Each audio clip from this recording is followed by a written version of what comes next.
Oy, morning guys. May i-unbox tayo ngayon. Dalawang 2730 radio. So, i-check ko siya kung na-expand. Like, this radio kasi is amateur band. So, itatry ko siya kung na-expand na. Kasi galing ng supplier. Hindi ko alam kung na-expand. Dineliver lang. Kaya check ko muna para malaman natin. Okay guys, sundan nyo ako sa video ito. Good morning all. 3, 2, 1.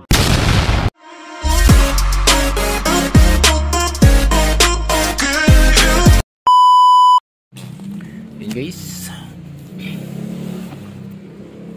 good morning ulit.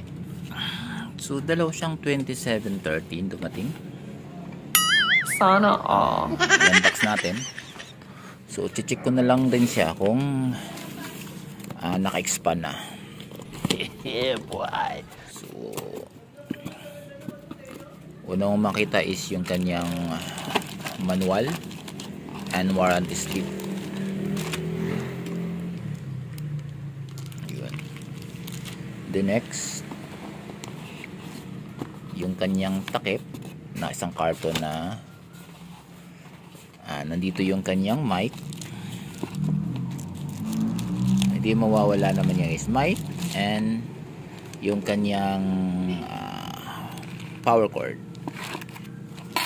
So bukod doon is wala na. Ano kaya laman nito? Check natin. Ito yung foam lang So it's lang siya. So ito na yung kanyang unit.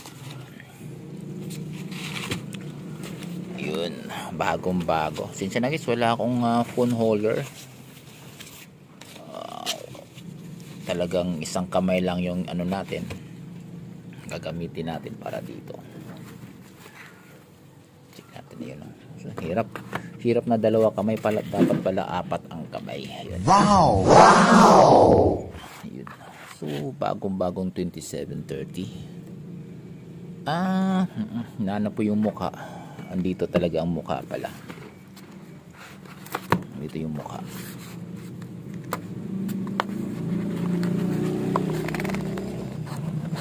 Check natin ha. So, hirap talaga ng Yun. Ito yung mukha niya. Ayan. So ito yung mukha niya, nakabalot dito sa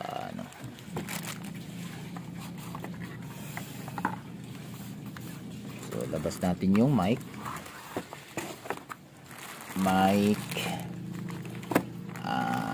Patch cord. Yes, ito yung patch cord. Actually madali gawin to kung meron kang RJ11. And then, ilang pin ba to? 6 pin? Yun, RJ11 and 6 pin na ito kalaking connector. RJ11, 6 pin siya. So, kung gusto mo maghaba din, nag-extension ka, UTP cable, gagana ko siya. Kahit sabihin mo, nandun yung radio mo dun sa itaas, tapos yung ito, tsaka yung mukha ay nasa baba. Okay, pwede siya gamitin and sabihin natin is 30 meter gagana pa siya. 30 meter gagana siya dun sa magmula dito. Ito yung nasa itaas, like nasaan to nakalagay. So papunta dito sa kanyang ulo. So ito yung kanyang patch cord. Kung gusto nyo mahaba talaga, kasi ito I think 5 meter. Kung hindi ako nagkakamali. Kung gusto nyo mahaba, ito yung nasa baba or nasa room mo, ito yung nasa malayo kung saan mo. Kasi alam mo naman guys, yung mga natin is kung hahaba talaga ang coax is malaki-laki yung loss. Kagaya sa amin is ayaw namin magkaroon ng loss, kaya mas maganda yung perfect yung namin. Dito, para dito maiksi lang yung coax po. So yun nangyari ngayon. Pwede ka mag-extend ito. So huwag mong putulin to. bili ka ng UTP cable, and then RG11 na ito kasi 6 pin to 6 pin to. Kahaba, 30 meter kaya. Ito punta sa ulo. So extension na rin siya, cable extension. Like patch cord naman ang tawag talaga dito. Cable extension. Kung saan to malayo pwede. Opo. So ngayon guys, yan yung kanyang So paano natin malaman? Actually guys yung 2730 na Regio is walang bracket. So kung bibili ka ng bracket para dito is nakabukod ho siya. I think dati bili ko ng aking isa is 500 something. Like that, parang ganun. So talagang lang siya. As in katawan lang siya, wala siyang bracket. Kung gusto mo magkaroon ng bracket niya is bibili kayo ng separate. Diba po? So guys, palibhasa is iisa lang kamay at hawak yung isa sa cellphone. Mamaya ibibigay ko sa inyo para malaman natin, papakita ko sa inyo pala para malaman natin kung naka-expand na siya o tuli na. Parang hindi pa tuli to, galing supplier bagong bago. So ibig sabihin hindi pa siya nabuksan. Actually guys, kahit hindi naman siya tuli, gagana siya. So ang purpose lang naman doon is may natatanggal lang ng mga ibang function.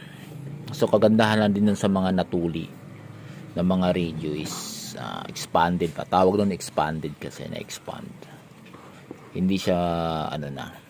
Actually magagamit naman kahit expanded So alamin lang natin po. So guys, pasensya na talaga. Ang hirap mag Ang hirap mag walang wala siyang phone holder or yung mga phone holder ko kasi nasa bahay. So ito guys is dalawang butas, diba? Alam nyo naman po yan. So ito yung RG45, this one is RG11. Check natin. So dapat nakataob siya. Yon, na-click. Then kalat. This one. So ito guys, dalawa din yung kanyang butas. Yung isa, pag nasa gilid po yan, ibig sabihin yun sa mic. Actually ito isa sa mic din. Sa mic, yung sa likod, yung kanyang extension. So lock natin.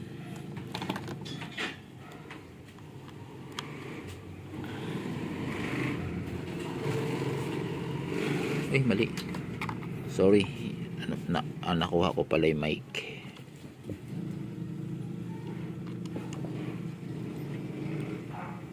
Yun, click na. Ayan.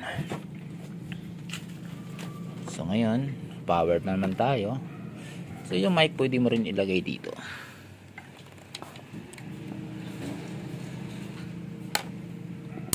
Yun, lock. So ngayon naman ngayon lang madali lang ikabit. So plug and play. Yun. So kabit mo natin yung power. Dapat pala alien ako. Marami kong kamay. Yun. Then yung ating power sa power supply.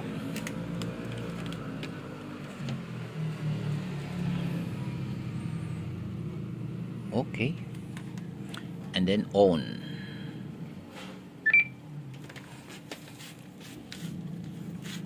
So expanded 144.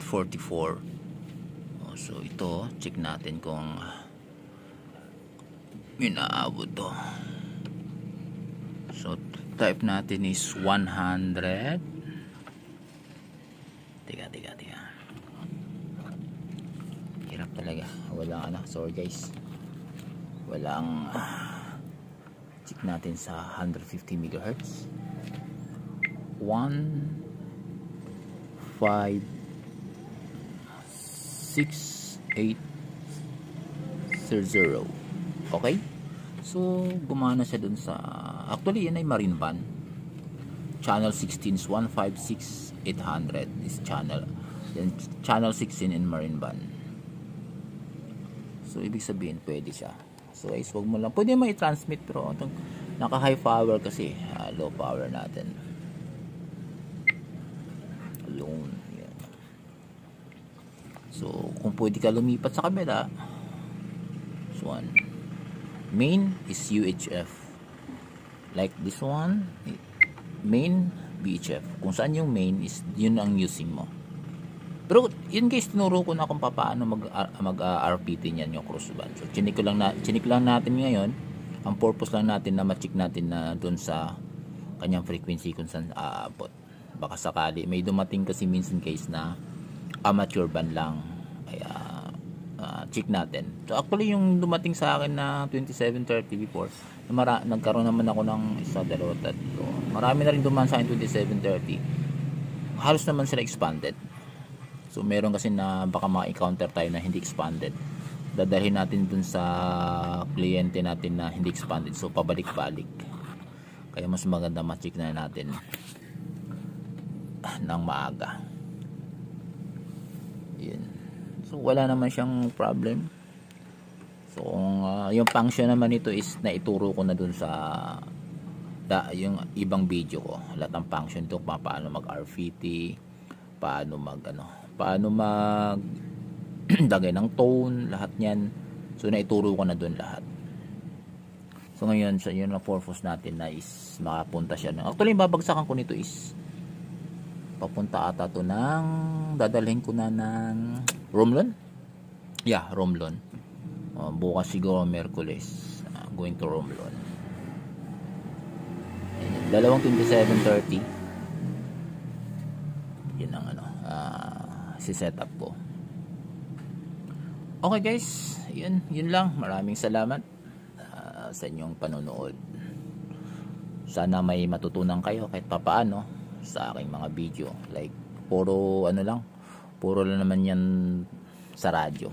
Anyway, may iba naman akong video pero hindi yun kung ano lang mapag-isipan. Actually ilang months na rin ako hindi nag-upload. At hindi, alam mo na, medyo busy ng konti, kahit walang ginagawa, busy pa din. At sana maging presidente. Joke lang. Yun. Guys, magandang morning ulit. Lance Galvez TV. Please subscribe. O yung kalimutan lagi, pindutin yung bell button para dun sa aking mga bagong video. Good morning. Salamat.